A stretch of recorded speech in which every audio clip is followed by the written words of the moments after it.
Hey everybody, it's Jason Blaha here, and today we're going to discuss why sometimes things that are factually true aren't really relevant to our arguments or to our target audience for those of us who are putting out information.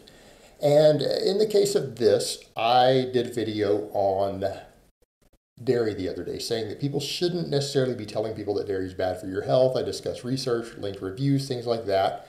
Got an interesting comment, and that comment was that, but Jason, the majority of the people in the world can't digest milk. Completely irrelevant. Completely irrelevant to this topic. So let me put on my +5 out of weaponsmithing, work on skilling up my craft in a little bit, and let's talk about this. And the reason I say that, it has to do with the majority of my audience can. All right? The majority of my audience can. The problem is that when you're looking at world figures, the majority of people in the world aren't watching English-speaking based YouTube fitness channels, right? I have a specific demographic of people. For example, my target audience and the people who are going to be hearing my videos, unless you're out there translating them and pumping them into sub-Saharan Africa, the majority of people who listen to my videos live in Western countries, right? The overwhelming majority. I see my demographics. Over 95% of my views come from America, Canada, United Kingdom, Australia, right? That's 95% of my views.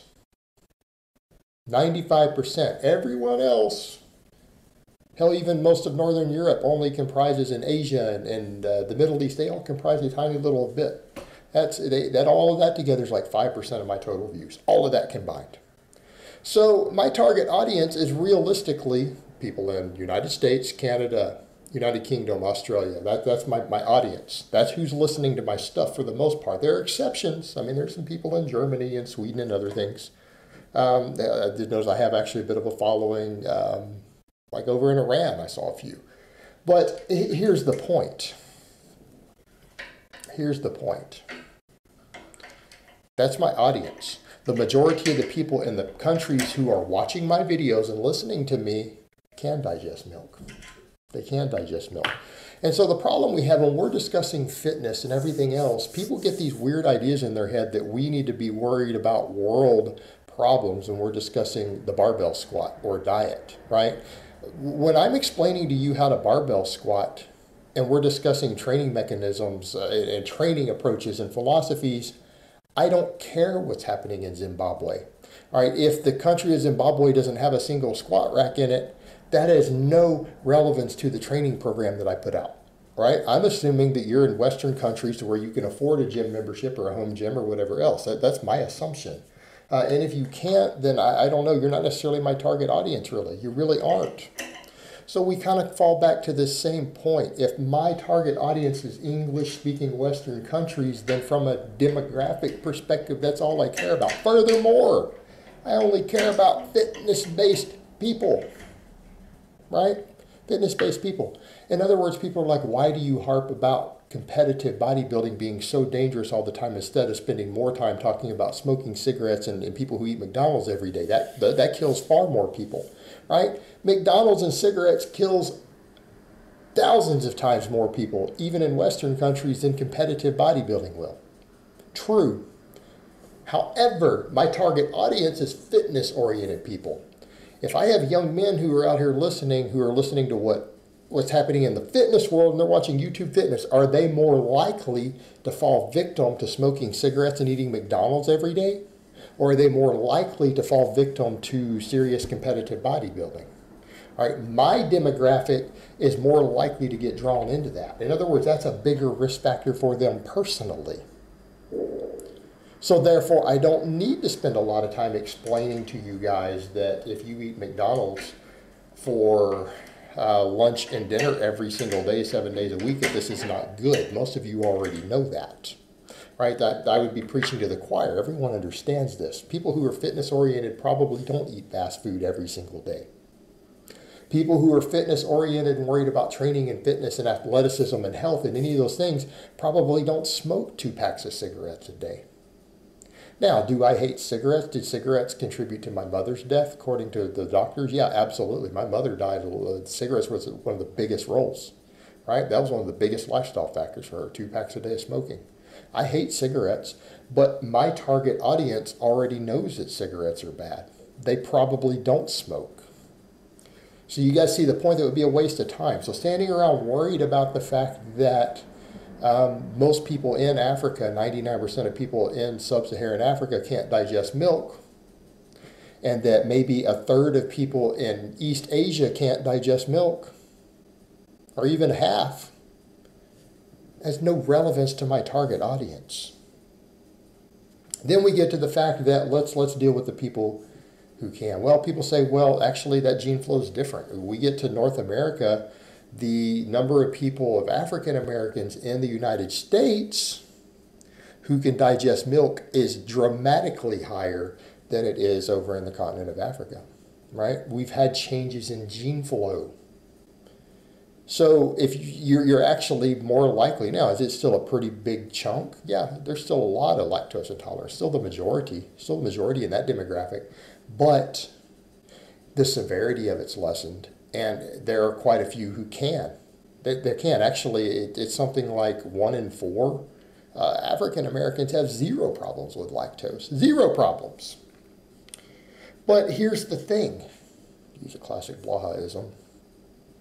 Let's talk about my demographics of people who still struggle with lactose intolerance. This has been resolved around the world. Isn't it weird that almost everyone in the Middle East, in those regions, for example, in North Africa, and everyone consumes dairy in spite of higher lactose intolerance amounts, way higher than in Europe? Dairy is really common all through certain parts of Asia, in spite of the higher lactose intolerance. Why? Because they have cultured dairy. This is why cheese and yogurts have been invented, right? Well, cheese largely so that you could store milk, but all throughout the world, let's take the whole Middle East. They have cultured dairy, fermented dairy. You go all the way up into Mongolia and China.